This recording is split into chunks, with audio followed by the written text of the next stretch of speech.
something that was 23 years of age, even though it only had 100,000 miles on it and had gotten me many places.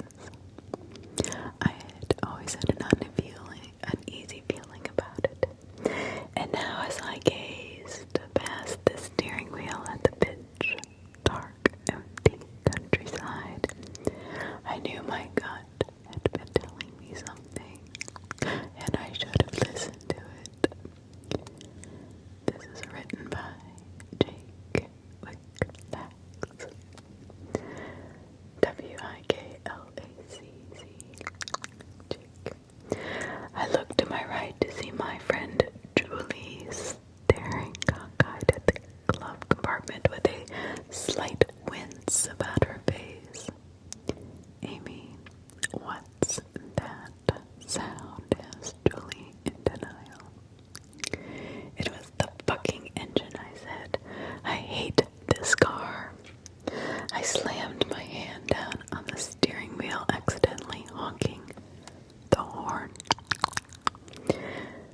Well, let's take a look then, said Julie. You know anything about engines? I asked. Silence ensued. Julie pulled her cell phone out and started typing away. She started typing away. Well, look at this. All I have out here is extended, she said. I have no bars. Try to call somebody, I said. Who should I call? Literally anybody. Oh, I know who. Julie scrolled through her contacts and clicked one and then pressed her phone to her ear. Who are you calling? I asked. Well, Triple A, she said. Julie had her phone pressed to her ear for quite some time. The ringing kept going and going in an internal loop. Oh God, she said. Is the line busy? I don't think the call is going through. Hang up and try again.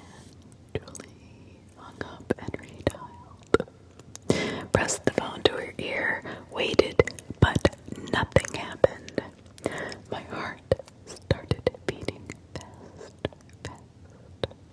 I had not seen a car in over half an hour. I took back roads whenever possible. I hated driving on the highway. I hated the danger, the road rage, the intensity of it. Julie and I had been on our way to a party in the mountains. Some preppy guy she liked was throwing it in his parents' big mansion and had invited us. Probably in the hopes that Julie would, give it up. He was a frat guy and I wasn't his biggest fan, let's just say that. Stuck me as a douchebag. Julie tried AAA's number a couple more times. It became apparent this was not going to work. 15 more minutes went by and we still had not seen a car. Call 911, I said. Call 911. I said. Julie immediately dialed the 3 digits.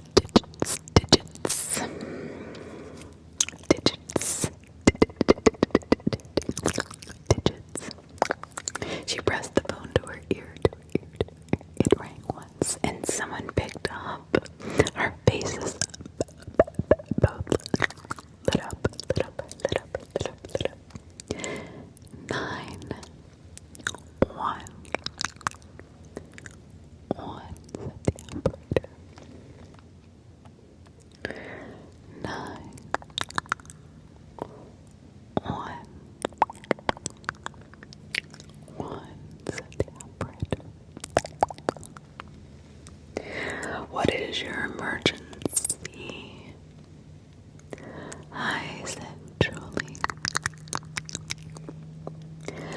friend and I have broken down and are stuck out on... Hello, hello, hello. Is anybody there? Is anybody there? Is anybody there? So, 911. What is your emergency? Again, hi, said Julie. My friend and I have broken down and are stuck on... Hello, hello, is anybody there? Hi, yes, I'm here. My friend and I are... Hello, is someone there? Hello, is someone there? My heart sank.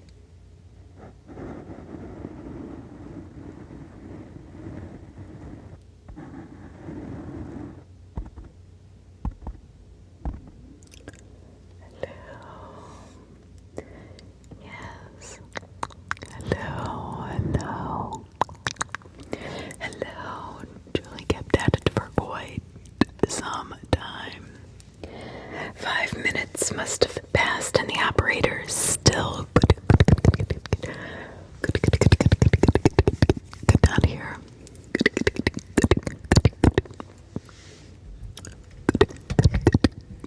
Could not hear. Could not hear. Could not hear. Could not hear. Could not hear. We're stuck, Julie said. We're stuck, Julie said, in a panic. Julie kept on. Julie hung up and called back, frantic. But the same thing happened. God damn it, we're stuck, said Julie, nearing a state of panic, but not yet fully in complete hysteria. We'll be okay, as I said, trying to calm her. It's not like we're on a deserted island or something. Ignoring my words, Julie opened the car door and stepped out and began huffing, puffing wildly, like a wild animal.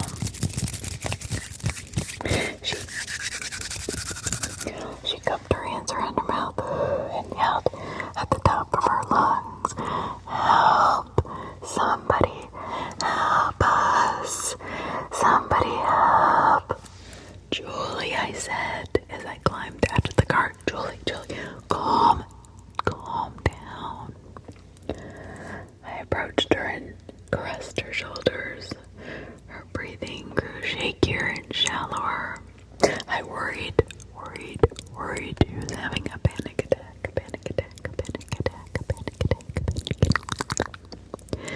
Julie, calm down. It's going to be alright. They probably have our location. They'll be out here. If they can track our location, they'll be here. I promise you. You don't know that, Amy. Her voice was sob-filled and tears were streaming down her cheeks. I stepped out into the cold when her hair popped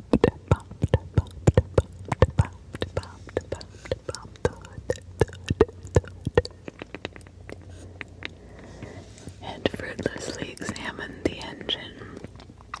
I wasn't even sure if I was actually looking for something or if I was just trying to calm Julie down.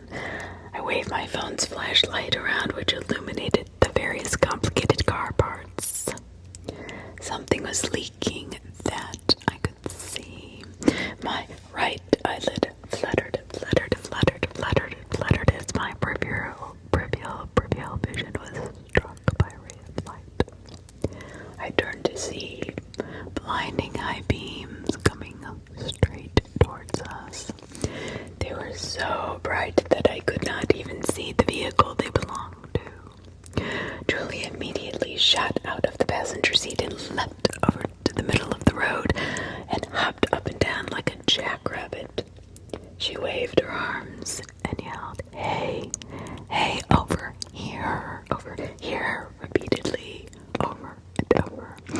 vehicle, an ice-white Cadillac Escalade with windows tinted well beyond the legal range, came to a halt in the middle of the road.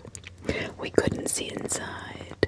We couldn't tell who was behind the wheel. The Cadillac just sat there for a moment. An eerie feeling came over us. Julie placed her hands just above her knees as she hopped and bumped. And I was pretty sure I heard her mumble, "Thank God. Thank God," under her breath. Another moment passed, and then the driver's side door opened. The car's interior light turned on and revealed 3 guys around our age inside. As I scrutinized, I realized I recognized them from school. The driver, Keaton, frat guy. Julie had liked him at one point. Tonight he wore a blue fleece and chubby shorts. Even though it was freezing outside and tall white socks, he was a thin, preppy guy with a pronounced jawline that made him look like a movie star. A movie star. He constantly wore a backward-facing good old boy cap, so often that it seemed to be a part of his head. In fact, I was not sure if I'd ever seen him without it. He was a cocky sort of guy, and had always a wealth of animated and flippant facial expressions at his disposal, unfailing with a flare of his nostrils, which looked like you could fit grapes in them. Riding shotgun was Billy. He was short and rode the line between chubby and normal weight. He had blonde locks and one of those boyish faces, but boyish of the kind that chucks cherry bombs into the toilet because he wants to see what happens. In the back was Peter.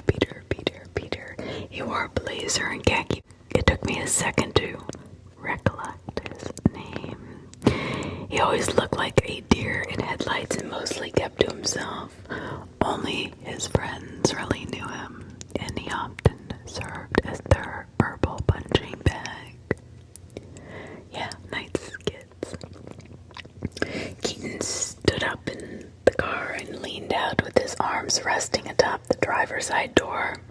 He peered at us. Yo, he said, chewing his gum obnoxiously. Is that Julie? Yeah, said Julie. A repressed sob almost escaping from her giggle. She was calming down. Now smiling through her glazed, puffy eyes. Yo, what happened, man? Asked Keaton. You guys got, Papa Flat? No, the car just broke down, I said. Don't know why. That sucks. I said, Keaton, what the waiter said. I'm chewing faster now. Y'all on the way to the Rager? Billy asked. Are ya? Yeah, we are, said Julie. We were until this stupid shit happened. She was acting all shy and flirty now. Well, yeah, we got plenty of room, man. Said Keaton, y'all just got ride with us. For real? Julie asked. Yeah, that's cool. Sweet, hell yeah. You girls are definitely welcome. I hated how fake she had acted. Around these preps. She was not a party girl, and she knew it. Neither was I, but I owned it. Julie and I hopped in the back seat, and Billy told Peter to sit up front. Billy got back in the back with us. That made me very uncomfortable. Like he thought he was gonna score with both of us. Please. Yeah, glad we could be your knights in shining armor, said Keaton. Me too, said Julie. You guys ready to get messed up at this party? Hell yeah. I've been looking forward to it all week. Y'all ever seen this house before? No. Well, yeah, no, it's dope. I mean, I'm trying to cop a third floor room to crash in. You know, it is really great. Keaton rummaged around in the holder on his door for a moment. Shine a light. Keaton mumbled to Peter. Okay, Peter replied. He shined his phone light and popped the glove box and rummaged around inside. As he did, something in the glove box fell to the floor and hit the adjustment handles under the seat. Peter cursed and bent down to search for it. Yo, what is it? asked Keaton. That multi-tool that you keep, said Peter. I think it went under the seat. I can't find it. Dude, forget that fucking multi-tool. Just get the flask, man. Peter abandoned his search and continued to rummage around. Yeah, to the left. Yeah, to the left, said Keaton. And then he repeated it a little more forcefully. Peter grabbed a small flask and shut the glove box. Keaton snatched it out of his hands and popped the cap and took a big squig from it. And then he held it out to me. Y'all want some? Yeah, y'all want some? Yeah, totally, said Julie as she snatched it from him. So fake, I thought. Julie took a minuscule little sip and coughed. Keaton chuckled and shook his head. Julie passed me the flask and I immediately passed it to Billy, who looked taken back. You don't want any, he asked. Nope, I'm good, I said. Come on, have some. No, I'm good, really.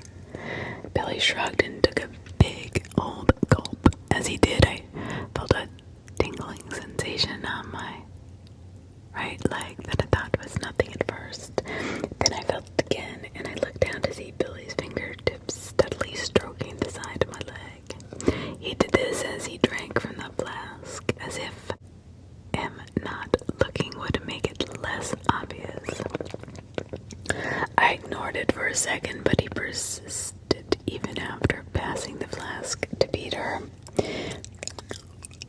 I casually brushed his fingers away as I pretended to itch my leg, but that did not stop him. He simply traversed my leg and found a new spot, and this time his caressing was more deliberate, aggressive. Can you please stop that? I blurted. The whole car went silent. Billy pulled his hand away and looked at me with a confused face. Keaton and Peter both cranked their necks and looked at me. Julie was looking too. Yo, stop what? asked Keaton. Who you talking to? My voice trailed off. I looked at Billy and took a deep breath. I'm talking to you.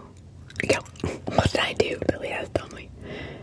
Oh, you were tickling my leg. I used the word tickling to sound less accusatory. I wanted to ride out of here. I was, asked Billy. Yes. I don't think. Billy trailed off and then chuckled, smirking at Keaton and Peter with a what the fuck look on his face. Okay, Billy continued. I'll stop tickling your leg. Thank you. I appreciate it. Billy shook his head and snorted out a befuddled laugh. Keaton looked at him with a snide smirk. What's so funny? I asked. Nothing, said Billy, still snickering. Nothing. I just did not mean to tickle your leg. Tickle your leg. Didn't mean to. Hey, come on, Julie piped up. I brushed her hand away. I continued, and you came back and kept touching me. Billy snickered loudly and shook his head, scrunching his eyebrows and shrugging like someone who's guilty and knows it, but doesn't give a shit. Keaton still sneered and stared intently at both of us, seemingly entertained by the escalating situation. He giggled and playfully slapped Billy's knee. You dirty dog, said Keaton. Control yourself. Yeah, I didn't do anything, Billy chortled. I'm serious. whatever, I said. Let's just forget about it. It's fine. No, hang on, said Keaton. Hold up. He paused to blow a bubble. The bubble popped, and he licked the X off his gum, off his lip. If we're all gonna ride in this car together, yeah, I continue. You just can't. It can't be this awkward and shit. I mean, it's be kind of a, you know, what'd you call it? Elephant in the room. Elephant in the room, Peter replied, mumbling. He now sat with his head slumped forward and stared down at his crotch. Yes, said Keaton as he snapped his fingers. An elephant in the room. Thank you, Peter. Yeah, we can't just sit here all quiet and awkward and shit, you know? Like we gotta just be straight up with each other. Conflict resolution, you know? I looked at Julie and she glanced at me confused. Fake as she acted around this guy, even she had to admit this is getting bizarre. Look, I said, it's fine. Let's just forget about it. Well, you don't look like you've forgotten about it, said Keaton. Billy, have you forgotten about it? Billy sat still for a moment, then shook his head. No. Keaton looked back at me and shrugged matter-of-factly. Yeah. It's just, yeah, I'm just gonna be an awkward car ride if we don't resolve it, you know, said Keaton, as he chewed his gum obnoxiously. Well, how do we resolve this then, I asked, losing patience. I don't know, I'm just the mediator. I stared at Keaton in disbelief for a moment before uttering a disgusting noise and shaking my head. Keaton huffed and grew suddenly impatient. We're not going anywhere like this, he said. He sounded like a disappointed school teacher. What do you want me to say? I asked. Well, I pointed to Billy. Shouldn't he be the one resolving the conflict? Maybe you should apologize or something to me. Apologize, said Billy. For what? I didn't do anything. Well, we're just gonna go in circles then, I said. Forget it. Can you please just drive? Keaton stared at me for a moment with a look of surprise in his face. Well, there's a start. Now we're getting somewhere. What? I asked. You said please. Now we're on the path to conflict resolution. I stared back at Keaton with a look of shock on my face. I could not believe how far he had drawn this out. I glanced at Julie. She stared awkwardly out the window, probably just waiting for the situation to taper down. But it didn't seem like Keaton was going to let it. Keaton snatched the flask out of Peter's hand and took a big old swig and then let out a satisfying when he was done. Okay, said Keaton, chewing his gum still, as he spit it out, flicked it out the window. Alright, getting all serious, let's start from the beginning. Amy, you felt Billy's hand tickling your leg, right? Right, I sighed, irritated. And you're insisting he was doing it on purpose, right? I guess, I don't know. Yes or no? I don't know for sure, okay? Yes, okay, but Billy, he says he didn't do it on purpose, right, Billy? Billy nodded, yeah. So, Keaton continued. He popped another piece of bubble gum in his mouth and blew a big bubble. Are you calling Billy a liar? Oh my God, I said. I was fed up. I reached past Julie and opened the door and climbed out of the car. At the same time, Keaton swiftly opened his door and stepped out. I'd attempted to sidestep him, but he strode right He gently touched my shoulder. I yanked my arm away and threw up my hands. Hey, hey, hey, he said in a hushed tone. Don't touch me, I said. Do not touch me. Get out of my way. Hey, calm down. We're just talking. No, we're not. I don't know what this is. Yes, we are. No, we're not. I don't know what this game is you're playing. Get out of my way. My anger level was reaching maximum threshold. At this point, Keaton was like a little bratty child that just wanted to trip or knock over, accidentally or on purpose, either one. He still had a snide sneer in his face that made him look like a sleazy conman or lying politician, or both. These stupid nostrils that he had that flared his obnoxious chewing rain raged in my ears like rippling mosquito wings. I clenched my fists, bit my teeth. Just listen to me, Amy, he said with a chuckle. Everything's chill. Let's calm down. Can we just get back in the car? Here we can.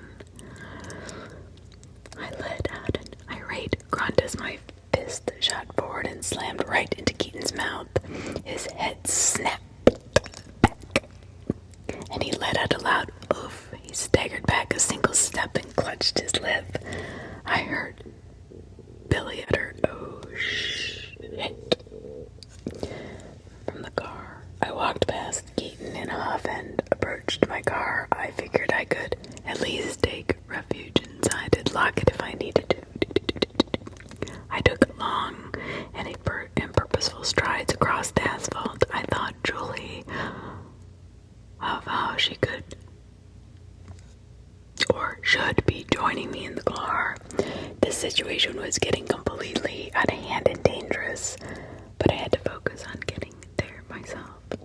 Then I could motion to her, encourage her to make the right decision. I hope that these guys were just all talk, maybe having a bad night. Suddenly I felt a sharp jolt of pain fire on my leg as my knee buckled. Keaton's foot had slammed into the back of my knee. I fell to one knee, and before I could get up, I felt Keaton's arm slip around my throat as he put me in a sleeper hold. He dragged me backward as I coughed and gagged. I could hear Julie screaming and yelping from the Cadillac. You're fucking serious right now? Keaton shouted in my ear. I felt little drops of his spittle hit my earlobe. I hadn't drawn a breath in at least 10 seconds now. I felt my pulse pound in my throat, rapidly increasing in pace by the second. My eyes watered, which caused my vision to blur. Keaton dragged me all the way to the Cadillac and threw me up against the side just below the gas tank. From there I could see Julie kick and scream in the car as Billy wrangled her. She had no chance. Billy was stocky and played football, and he had her in a vice-like grip. His arms wrapped firmly around her midsection, just under her chest. I panted like a dog as I took deep breaths of cold air and clutched my throbbing throat. I gazed up at Keaton, who now looked like some malevolent phantom in the pale moonlight. Clouds of his cold breath, breathing, exiting his mouth and nostrils. He motioned impatiently at Peter. Yo, Peter, can you help me out here? Peter got out of the car and approached Keaton like an obedient child. He looked real skittish and a permanent puppy dog eyes that said, whatever you say, just don't hurt me. Just don't hurt me. Keaton caught his breath and pointed at me. Help me with her, he said. He and Peter reached down and each grabbed me by the armpits. I thrashed and kicked. Keaton and Peter backed away. Keaton stepped forward and roughly placed his foot up against my shoulder and forced me against the car. Stop that, he said, spoken like a parent to a 3-year-old son. Stop it now. This is ridiculous. You're out of control. I spat defiantly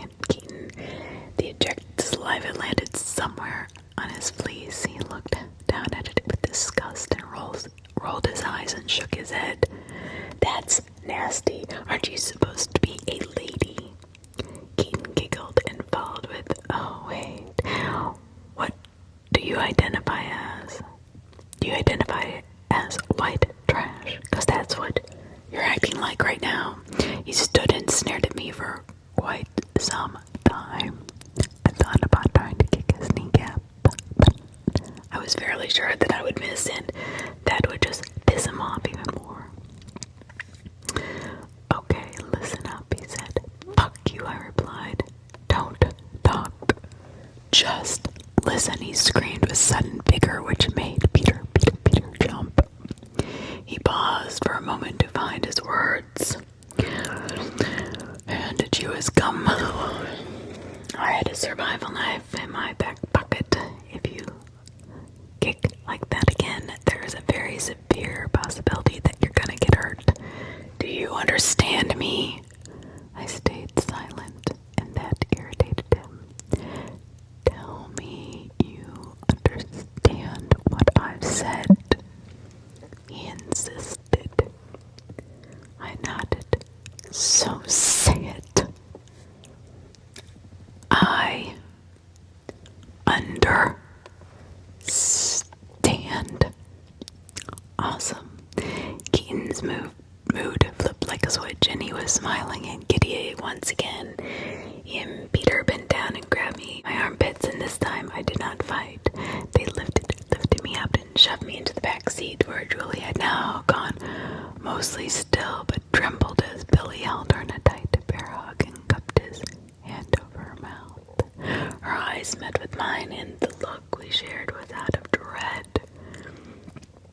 I laid there in the back seat, crowded and uncomfortable. My feet faced Keaton and Peter, who still stood outside the car. I had a direct shot at Keaton's face, and I knew if I took it, I could break his jaw and probably knock him out. But I didn't take it. If I missed, I might not get another chance. I had to bide my time. Keaton looked at me with a snide disappointment. Was that punch in the face really necessary? All I wanted to do was talk to you. That's how your parents raised you. Silence. Take the wheel, Peter, said Keaton. I want to get shit-faced and I don't want to hit a damn tree or something. Peter nodded obediently and hopped into the driver's seat.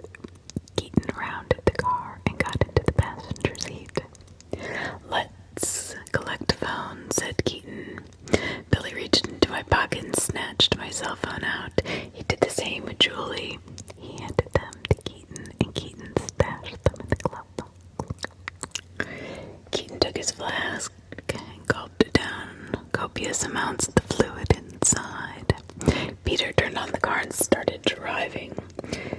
Keaton grabbed a bottle of whiskey out of the glove box and refilled his flask. Peter drove like he was taking a road test, both hands on the wheel, facing forward and going 5 miles an hour below the speed limit. A flash of light suddenly hit my peripheral vision. It was a yellowish light, headlights. I turned my head and was filled with hope. Not just any car, but a police car drove down the road and was coming up behind us. Our 911 call went through. Fuck, what is that? Said Keaton. Is that a cop? He looked at Peter and then Billy. Just be cool. Peter had the fear of God in his eyes. I sprang up from my seat and reached for the door handle. Almost immediately, I felt Keaton's tight right grip on my fist. Fuck. He clutched it with both his hands, and then he released one hand and reached for my head. I desperately yanked away from him, but he caught the ends of my hair and tugged hard and wrenched my head down towards the floor.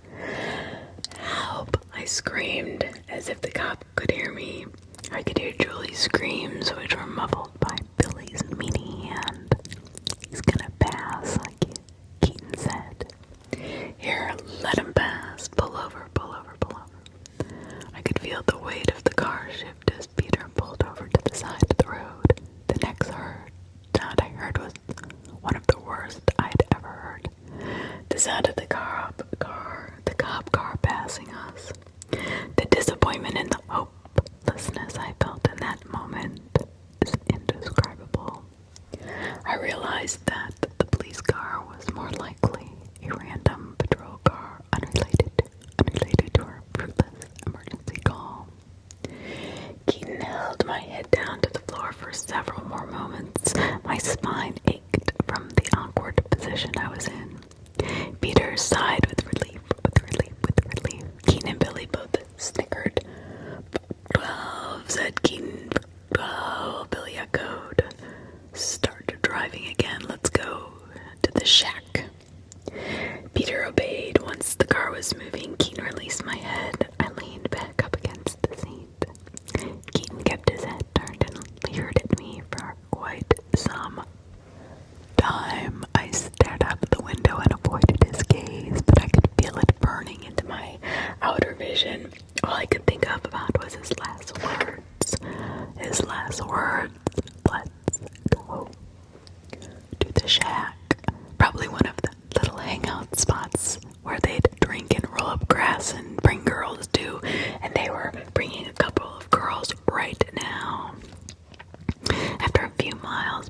us, Keaton said as we pushed and pulled into a clearing into the woods. In the middle of the clearing was a rundown barn that must have been 100 years old. It looked so sinister as the car's eye beams cast the grisly shadows of barren trees upon it, upon it, upon it. Peter turned up the heat, said Keaton. I'm freezing, my fucking ass off. As Peter turned the knob, I could see that his hand was trembling uncontrollably. I thought maybe we could bring him over to our side, then it'd be 3 on 2. We could get out of this.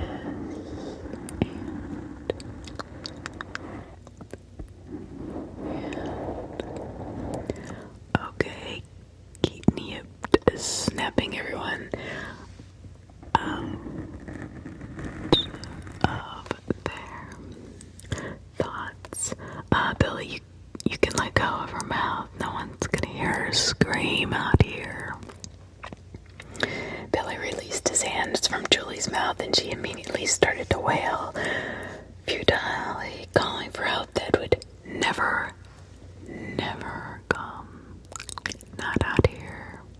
Keaton looked pissed. He took a deep breath and screamed at the top of his lungs, "Shut the fuck up!" Julie quieted down a bit but still sobbed under her breath.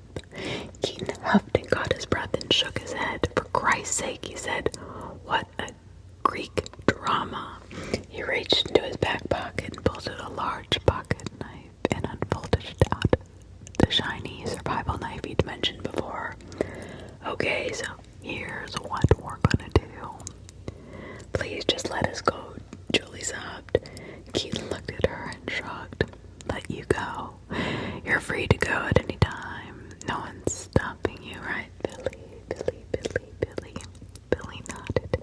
Right, Peter nodded. "You're free to go," Keaton repeated. Julie immediately pulled on the door handle. It was locked, of course. The lock pin was the kind that retracted all the way down, so it was impossible to pull up. "What's wrong?" Keaton asked rhetorically. "It's locked," said Julie. "So unlock it." "I can't." "Well, like I said, you're free to go anytime you wish. In the meantime, let's play a game to pass the time. Billy, what should we play?" Billy simpered as he pondered for a moment. "Truth or dare," he answered. "Bingo Ringo," said Keaton, and his face lit up demonically. He turned on the radio and flipped through the stations and landed on one that played the song "Get Up" by James Brown. Keaton bobbed his head up and down to the groovy beat, his eyes wide and crazed. "Man, perfect song, right? Right here. Yep, said Keaton. "So funky. Okay, let's Amy start. Amy, truth or dare?" I remained silent. Keaton's grin started to slowly fade into the direction of a frown, which I can't lie, intimidated me. So I spoke up. "Truth," I said, "has to be better than dare." "There it is," said Keaton. But I said truth. "Amy, I dare you to make out with Billy for 30 seconds. "No." Keaton shook his head at me and smirked and waved the knife around. It's a dare," he said. "Well, I'm not doing it. Forget it." Keaton nodded and pondered for a moment. He glanced at Billy. "Hey, Billy," he said, "hand that little piglet over to me." Billy hoisted Julie off of him and pushed her toward Keaton. Keaton snaked his arm around Julie's throat and put her in a headlock, and he didn't choke her, just gripped her. Then he peeled a part of her coat off her that her shoulder was exposed. He placed the sharp edge of the knife to the skin on the shoulder. Julie wiggled around a little bit, but Keaton had a firm hold of her. "Now we're ready," said Keaton.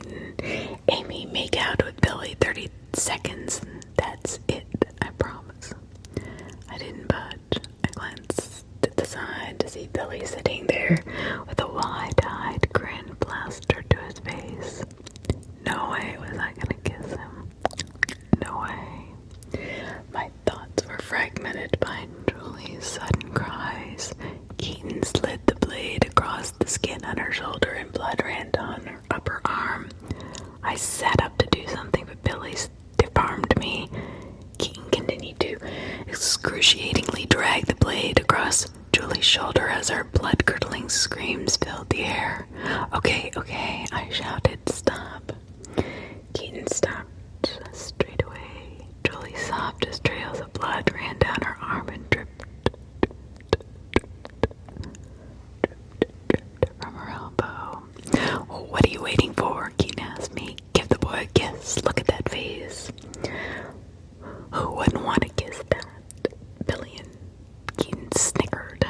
I took a deep breath and winced with disgust. I didn't want to even go near him, but I couldn't watch Julie go through such pain any longer. I sat up and puckered reluctantly, but Billy didn't move. He seemed to want to wait for me to come to him. Lean in, said Billy, confirming my suspicion. Staring at him with disgust, I just could not bring myself to do it. Y'all might want to cover your ears for this one, said Keaton. Without warning, he cupped his hand over Julie's mouth and jammed the knife into her upper arm. She shrieked and squirmed as Keaton twisted the knife into her shoulder. I was pretty sure he was cutting bone. All right, stop. Again, Keaton stopped without hesitation. He pulled the knife out of her shoulder and then made a sickening squelch. He kept his hand cupped on Julie's mouth to suppress her agonizing sobs. See, said Keaton, you play nice, I play nice. I took a deep breath and puckered up and closed my eyes and leaned forward. I felt Billy's lips touch mine and he began slobbering all over mine. The taste was a strong mix of alcohol and cigarettes. It was a painful 30 seconds. Keaton sat by and giggled under his breath the entire time. All right, that's 30 seconds, said Keaton. I pulled away from Billy, but Billy persisted, leaning in every time I leaned out. Keaton reached over and slapped Billy adopted. That's enough, Billy, he said. Come on, it's Peter's turn. Billy snickered and wiped the saliva off his revolting kisser. I felt sick and I retched from the taste that still lingered in my mouth, and I probably would for a week. That is if I survived this. Perhaps I'd be lucky to taste anything in a week's time. All right, Peter, said Keaton, your turn, truth or dare. Peter nervously racked his brain for what seemed like a very, very, very, very long time. He blinked rapidly and frequently as his eyes darted and zipped like hummingbirds. I couldn't tell if he was extremely nervous or deranged or both. So, what's the verdict? Keaton asked with impatience, still chewing his gum obnoxiously. Truth, Peter stuttered. Pussy. Gay, truth. Have you ever had sex before? Keaton and Billy both exchanged a knowing glance and snickered as Keaton asked this. Come on, guys, said Peter. He looked mortified. Peter, relax, said Keaton. We got everything we need. We got 2 girls in the car right now. Oh, God, my heart sank. I knew where this was going, even though I didn't want to believe it. I begged and pleaded with whatever higher power may or may not have been looking down on us, pleaded for this to go away.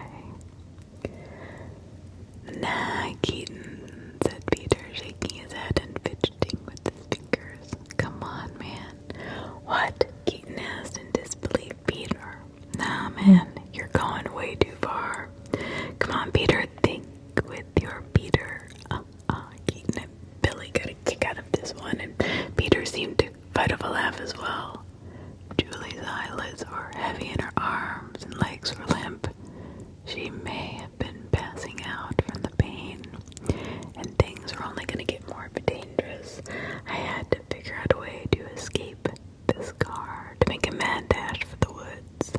Scary as that dark forest looked, it seemed like child's play compared to our current predicament. Peter, I think it's time, said Keaton. What do you think, Billy? Yeah, Peter, said Billy, you're 20 years old. This is embarrassing. Which one should he get? Which one's hotter?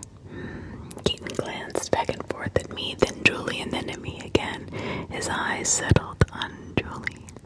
I think this one's better, he said. Besides, you won't put up a fight. He leaned towards Julie's ear. You agree? Julie didn't respond. Yeah, she agrees, he said. All right, Peter, time to pull some air out of your balls. Keaton opened the door and dragged Julie's limp and helpless body towards the open doorway. I looked into Julie's half-open and pain-filled eyes, and I just could not take it. This was my best friend. I could not let this happen. Keaton climbed back into the car, and I reached for Julie's legs. Now was my chance. I sprung forward and kicked like a mule. My foot made sweet contact with the side of Keaton's face as he buckled to the side and then snapped back to where it was before I'd kicked. His face crumpled up into a painful wince. Fuck, he shouted. Evidently, I hadn't kicked him hard enough because he sprang up from his seat and lurched furiously towards me. In the midst of the commotion, Julie rolled out of the car and fell to the ground. As Keaton clamored and clawed at me, Julie got to her feet and darted into the woods. Run, Julie, I yelled. Run, run. My words shifted into a gagging sound as Keaton slammed the palm of his hand up against my throat and squeezed.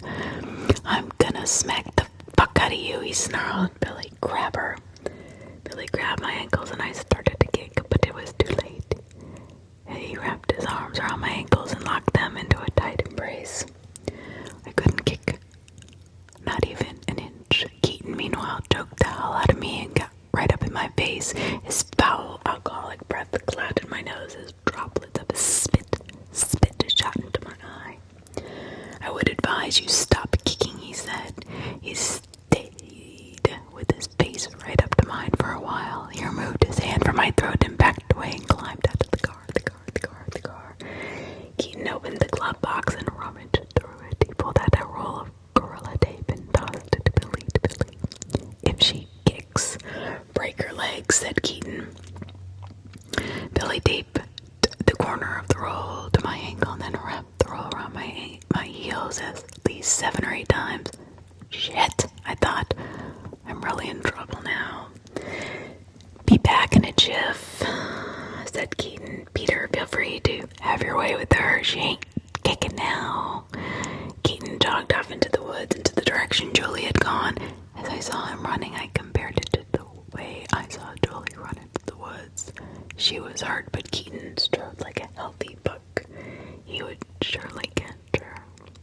Keaton disappeared into the darkness just past the tree line. The car was silent. Billy sat in the back seat and caught his breath.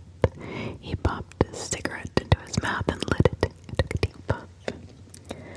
Peter sat in the front seat and stared at the steering wheel with those doe eyes. Do you think he'll catch her? Asked Peter.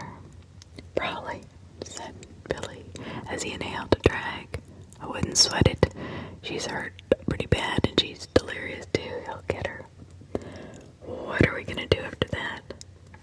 Probably do or do. This one sitting next to me just gotta finish this cig.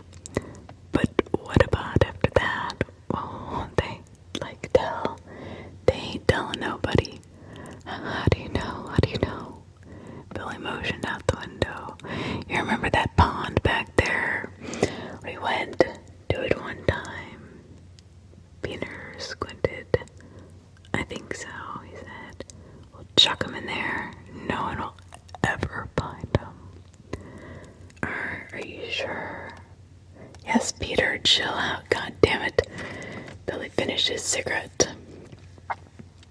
Slow, deep puffs. He was so calm as he did it. You'd think he had done this before. Tortured women, I mean. He wrapped up his smoke and doused the butt in the ashtray, and then he turned his attention to me. All right, Peter, he said, let's get this slut propped up. I don't know if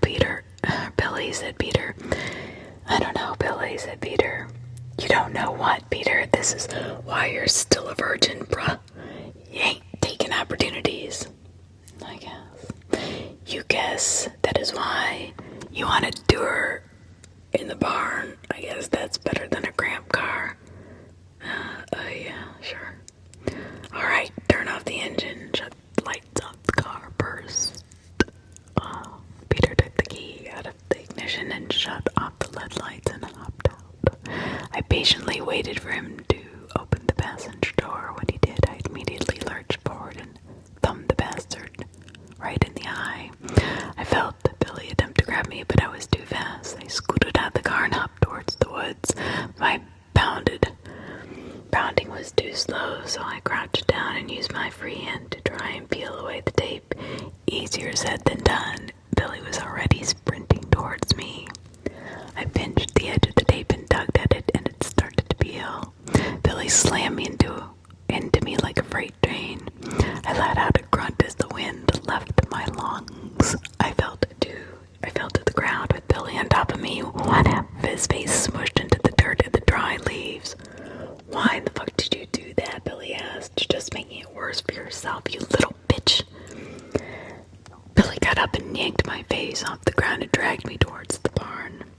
Peter followed, still clutching his eye where I'd poked him. He wasn't angry, he still looked like a frightened fawn. The barn was musty and smelled like hay and the griminess of a tomb. The floor creaked when you walked in it. Billy dragged me over to the wooden steps, and then he and Peter carried me up the stairs like a piece of furniture. At the top of the barn there was an open doorway, a balcony of sorts that looked out into the forest. I thought of Julie and wondered if she had been caught. Let's just get her pants off, said Billy. How? Asked Peter. What? Her ankles are tied. Yeah, we're not gonna pull them all the way off, just down to the, like the knees. Not even that far, honestly. Come on. Billy circled around me and knelt down in front of my feet. His back faced the balcony. You hold her arms down, said Billy, so she doesn't start thrashing. What if she pokes me again? Billy stammered. Just cover your face, punch her in hers. I don't know, do something, Peter, something besides scrambling all over like a baby deer. Peter knelt down and reached for my wrist, and I thrashed around to try to hit him in the face again, but he was ready this time. Please stop, said Peter. Stop struggling, please. Peter, stop negotiating with her, said Billy. She's a little monkey, just wrangle her. You don't see a zookeeper trying to reason with the monkeys, do you? Peter caught both my wrists and then pinned them to the floor. He looked up and nodded to Billy. Billy crawled forward and grabbed at my wristband, and I remembered I still had my legs. Billy crouched right near the wide open balcony. I clicked in my head, and as Billy unbuttoned my pants, it was like an eclipse where the earth and the moon and the sun all lined up perfectly. I inhaled and tensed up and kicked harder than I'd ever kicked before. It was beautiful, the way Billy bucked backward and flailed his arms as gravity establishes dominance over him. He let out a frightened little squeal as he rolled back over the edge of the balcony and disappeared from sight. Not a half a second later, there was a wonderful thump and snag, and that was followed by Billy's agonizing squawks. Caw, caw, caw. Billy screamed, and he kept on screaming. Peter got up and rushed over to the balcony and peered out. Billy, are you okay? I now had a shot at this idiot too. I kicked hard, but he must have saw it coming 1 second prior, because he ducked and sidestepped it and rushed over to the stairs. Peter clambered down the stairs, and I heard him rush out and start tending to Billy. Oh God, said Peter. Oh God, oh shit. We gotta go. What are we gonna do? Fuck, I'm not fucking kidding, dude. Billy groaned. I think I'm paralyzed. As I peeled the tape off my ankles, I got sort of a sick satisfaction from hearing Billy's agony. I only wished I could see him all injured and contorting right now. But there was no time to peek. Peeling away the tape was no easy task. Billy had wrapped me up good. I peeled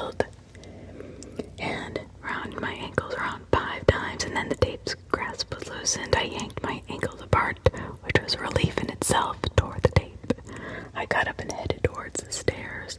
What the hell is going on? Shit, I recognized that voice. It was Keaton back from his little hunting trip. I listened closely. I had to know what went on. Jesus, Billy, Keaton said. What the hell happened? She kicked me, Billy stammered. She kicked him hard. Kicked him? What the fuck happened? She kicked him and he fell off the barn. Christ alive, we taped her legs up and you still can't handle her. You guys are a bunch of ass clowns. Where is she? She's up in the barn still.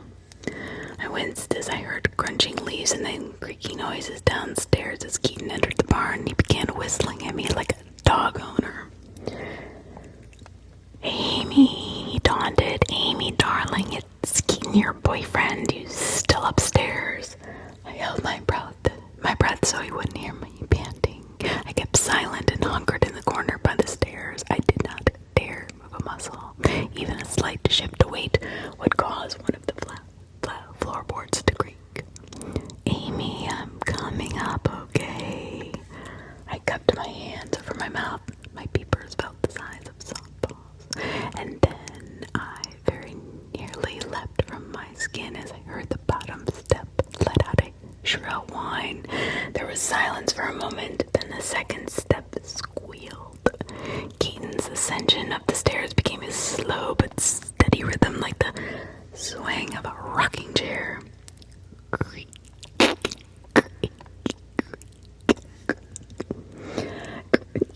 creak. I had come up with a plan and had very little time to do it. I remembered the stairs. How many steps were there? 20, 24 maybe. Keaton had covered about 5. I wished I had something to whack him over the head with and send him plummeting down those stairs. Here he came. Creak, creak, creak. He was at step number 8 and now maybe 9. I had to think on my feet. I'll throw myself at him. I could shoulder check him real hard and knock him off balance. The stairs were steep. More so than your average staircase. If you tilted back, there'd be no catching yourself, no railing to grab onto, nowhere to go but down. Creak, creak, creak. I kept count. I reckoned it was 12 steps. He was certainly on the second flight by now, on an upward trajectory towards the second floor. Creak, creak, creak. I'd surely be seeing that good old boys that have at any moment. I clenched my teeth and got ready to barrel into this psycho. Creak, creak. And then the silence came, pure silence, deafening silence. He had come to a halt. Why did you stop? He must have been assessing the second floor from his vantage point. If he could see most of the second floor, he could see that I wasn't there. If he could see that I wasn't there, he likely knew I was hunkered in the corner. More time passed and the silence continued and my ears rang as I thought I might go nuts. I listened closely and I was fairly sure I could hear his breathing. It was steady and very calm, inhumanely calm. My ears picked up on a small shuffling around sound and my eyes got a brief fluttering moment. But it happened so fast that before I knew it, Keaton's hand was reaching up from the staircase and had a firm grasp of my ankle. I screamed as his other hand emerged from below, the knife in its grasp. Oh, Amy, he yelled. You're my kind of girl. Hard to get. He laughed like some crazy clown as he thrusted the knife forward. The blade came within an inch of my ribs and I felt the dull edge graze my side. That was as close could get. I bucked and kicked and tried to crawl away, but his grasp was tight. I felt we were bonding, Amy. He thrusted it down with the knife, and this time it sliced the back of my hand. I knew it had happened, but it was like I barely felt it. The adrenaline surged through me, and it told me I had not had time for the pain. Fine, I thought, if you can't pull away, I can go towards you. I felt Keaton tug on my leg, and this time I went with the current, so to speak. I used his strength against him and thrusted my foot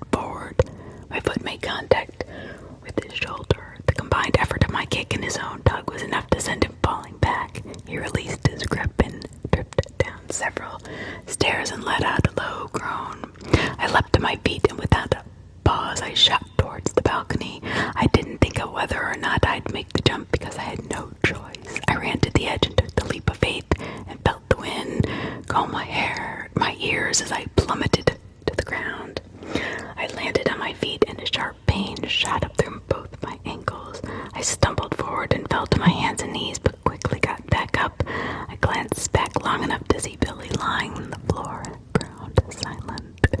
His spine was twisted and mangled, and his wrists were bent like praying mantis. I was no expert, but Billy was going to be relieving himself into a bag for the rest of his life. And all this time, I had forgotten Peter. Before I knew it, I ran straight into him. He caught me by my wrists. We were now face to face, and I could see that dog-like expression still linger in his eyes. "Just stop," he shouted, his voice like a beggar. "I don't want to hurt you." I wrenched my wrist from his grasp. "Stop," he shouted, "just sit down and we can." His words morphed into shrill squeals as I jammed my thumb right into his eye, and this time I didn't let up. I reckoned it was the same eye that I'd poked moments earlier. I pushed and twisted and leveraged my thumb around, and it was pretty sure I felt its socket. The only thing that made me stop were Keaton's footballs behind me. Time to go. I yanked my thumb, now moist with eyeball juice, from Peter's eye and shot towards the woods. Keaton's footballs were now crunches, so I knew he'd exited the barn. My legs became a separate function from the rest of me.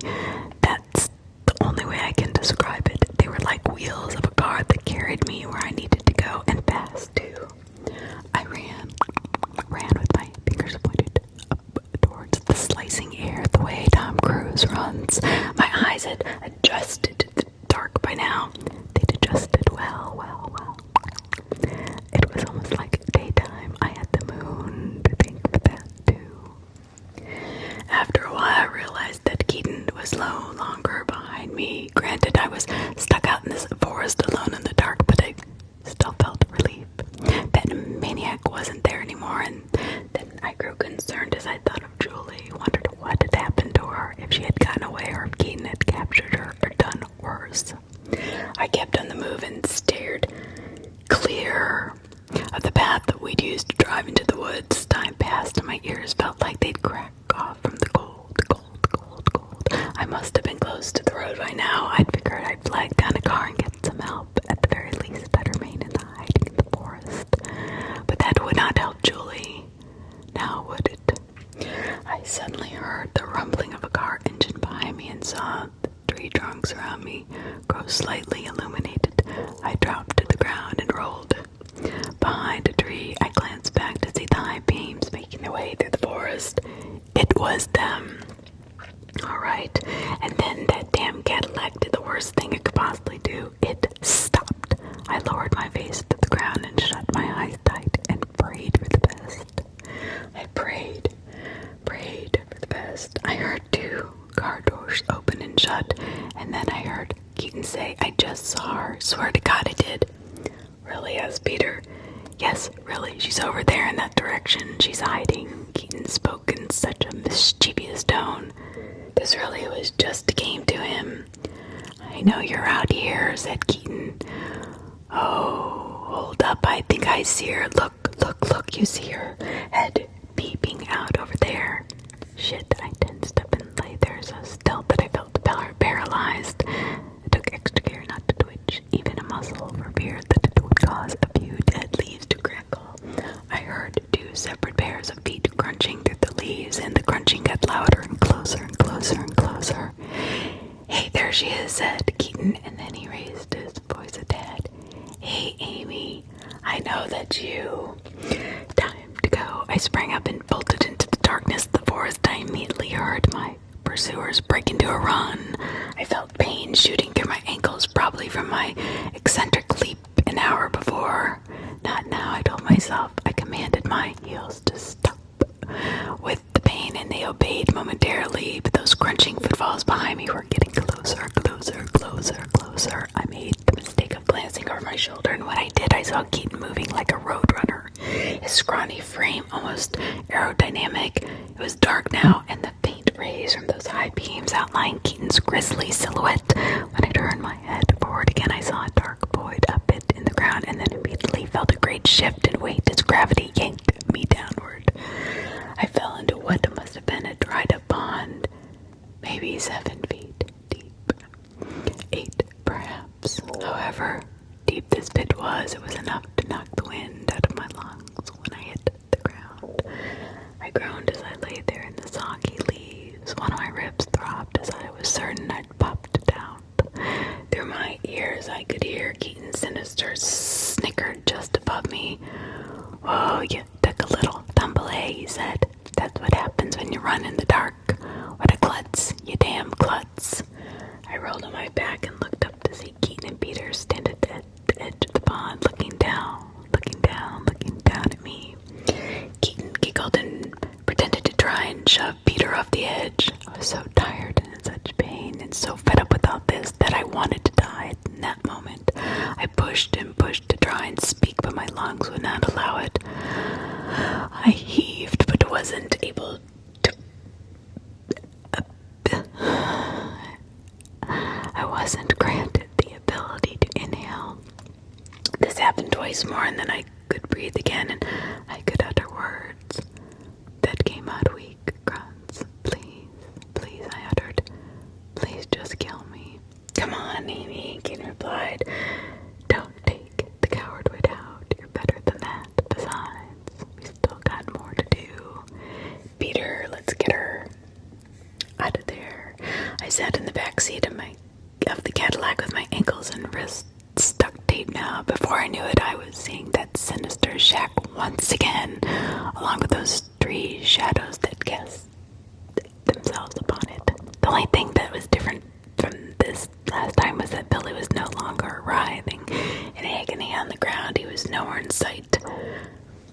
"We're back," Keaton said as he smirked at me and bounced his eyebrows manically. He frowned and turned to Peter. "Turn off the engine." The 2 dragged me to the shack and we entered. I could hear faint grunting noises coming from the corner. Female grunting noises. It was Julie. She was hog-tied with duct tape and her mouth was taped too. I sobbed a bit when I saw her like this, treated like an animal. I placed my head on her shoulder to try and comfort her, and she nuzzled me to reciprocate. Keaton walked to the back of the barn and took out his lighter and lit a single candle and set the candle on the floor in the center of the room. The candle's flickering made his shadow dance on the walls and the ceiling of the shack. He flopped down with his legs crisscrossed and let out an exhausted sigh. "Whoa, man," he said. "Glad we got that out of the way. Got a little sketchy there for a minute, but we're back on track. Peter, get your ass over here." Peter stood sheepishly in the corner but obeyed Keaton and came and sat down next to him. Keaton clapped his hands and rubbed them together. "Okay, now we can start." So Truth or Dare was a mild success. "What should we play now?" Silence filled the room. Peter stared up into space as he nibbled on the tops of his fingers. Then Keaton patted the side of his face to get his attention. "Hey, talking to you. Talking to you. What's another game we can play? "I don't know," Peter replied. "I don't know." Christ alive. Keaton pondered for a moment and then snapped his fingers. "I got it. Look at us the way we're sitting." He looked at Peter and Julie and we're supposed to respond, then gave up. "Spin the bottle. Let's just play spin the bottle." "Yeah," said Peter. That's, we can play that." "Okay, I'll use my knife as the bottle."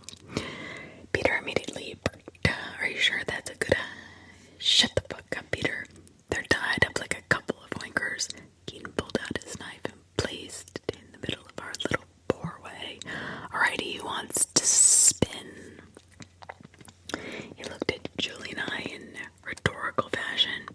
"Guess you gals just sit this one out. I'll spin the bottle since you are all encumbered." Keaton placed his fingers on the middle of his knife and spun it. The knife whirled like an airplane propeller and then slowed and stopped.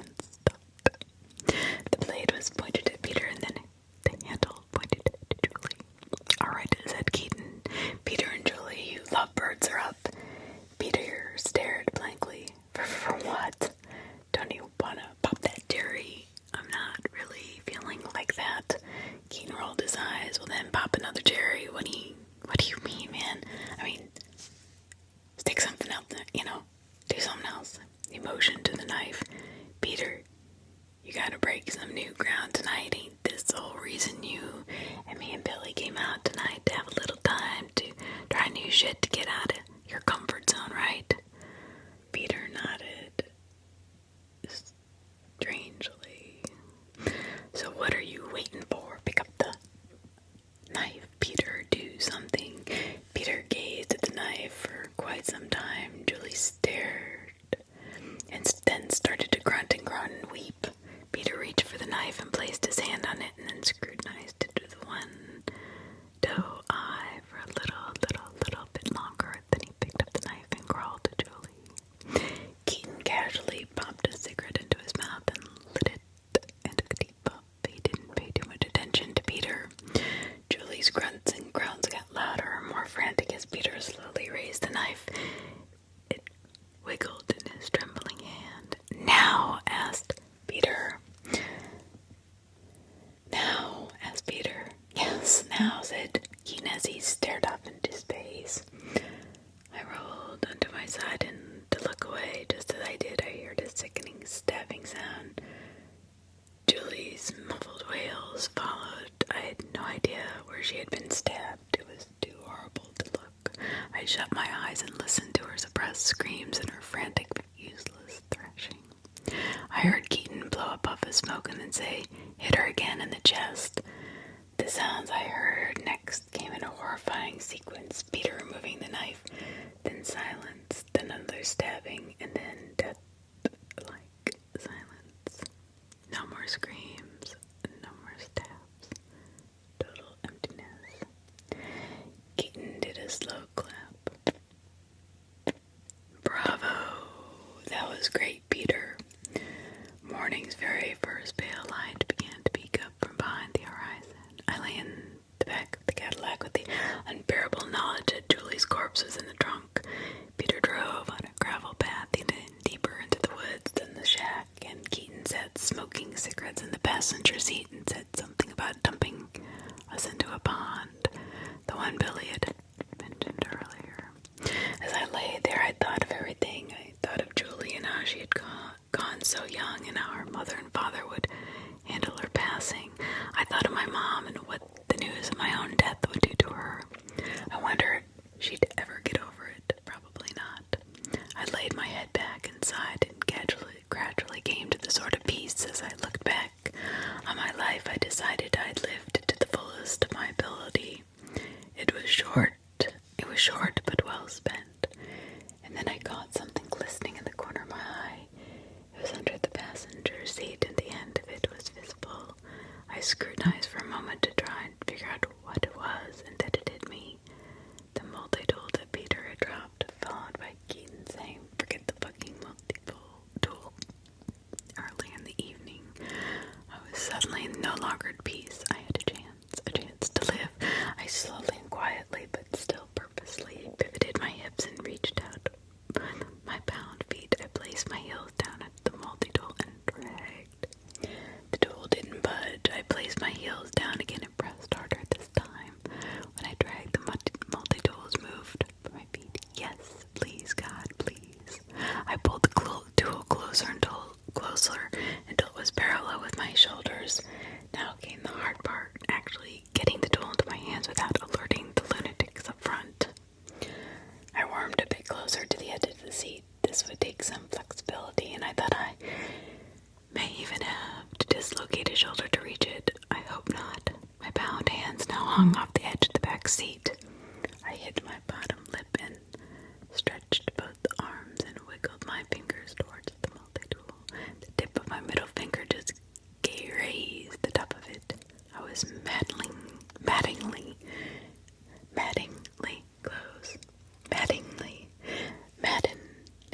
close. My heart ceased a moment as Keaton glanced to Peter. Surely I was in his peripheral vision. If he glanced back at me, he'd certainly put the pieces together, and his suspicion would grow, and he would eventually scrutinize long enough to unveil my scheme. I slowly retracted my hands back up to the seat. No sudden movements. I didn't want to alert him. Keaton did glance back and smirk at me. I held my breath as he did this, tried to look as frightened and hopeless as possible. "Please turn back around, turn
was more determined than it was. Though the muscles and ligaments in my fingers and wrists burned like furnaces, I kept cutting away. My fear and my determination gave me superpowers. My mind already laughing manically at the thought of my imminent escape. The tape was now halfway gone. The hell's that sound? Keaton blurted. My heart sank.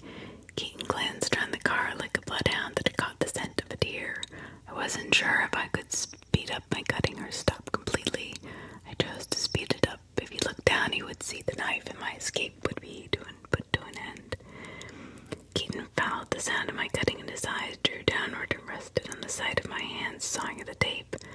The fuck's going on? Keaton trailed off as his eyes adjusted in the darkness. Frick, he reached for the multi-tool just as I cut free from the tape. I sprang up as if back from the dead and raised the knife and plunged it to the side of Keaton's neck and pushed the blade deep and then twisted. A scream erupted from his throat and then transitioned to gargling noises. I felt the car jerk and then swerve as Peter panicked in the front seat. What's going on? What's happening? As I twisted the knife deeper into Keaton's neck, hot blood sprayed out onto my face and into the other direction onto Peter's face. The car swerving grew wilder, and then it swerved off the path and hit a bump and hopped off the ground for a second, and it crashed into a boulder. Peter's head shot forward and slammed into the airbag. Keaton, the knife still stuck in his neck, flew forward and hit the dashboard. I hit the back of the passenger seat, and that rang my bell. I faded out for 30 seconds or so, maybe a minute. I opened my eyes, and the first thing I saw was Keaton lying against the center console with the knife still sticking out of his neck and streams of blood flowing from both corners of his mouth. Peter was out of sight, and the driver's side door was open, and when I peeked outside, I could see him crawling around the ground at a turtle's base. Keaton's left eye was beet red, completely filled with blood. His head had been knocked off his head, and I realized that this was the only time I'd ever seen him without it. I couldn't tell if he was dead or if he was staring at me, and then he blinked slowly, his mouth turned upward into a wicked grin. When he spoke, his voice was low, raspy, and distorted. Something I assume was down to his vocal cords being sliced, and it sounded satanic. Strange noises would emerge from his throat when he spoke, and he rapped. Voice double, triple. Amy, you dirty girliest, I gotta hand it to you. Shut up, I said. Shut the hell up right now. You're gonna burn in hell. I've always been there, Amy. I've been there since the day I was born. I don't walk the earth like you do. I walk the spirit world, Amy. The spirit world. A cough emerged from his throat and interrupted him, and when it came out, so did little wads of dark blood. He took a deep breath and looked at me right in the eyes. Be seeing you, Amy. His head dropped back and his jaw fell open. I saw that he was dead. Forget the fucking multi-tool. Those words ended up being the worst, the most ill-judged he'd ever spoken. I climbed out the car and I was tripped as I realized I had yet to cut the tape from my ankles. I did so, and then I looked at the forest to see Peter still crawling through the piles of dead leaves. I approached him, and I could hear his sniffles and whimpers and agonized groans. Sucks, doesn't it? I asked him. I can't feel my legs, Amy, he replied. I think we hit a rock or something. Yes, we did.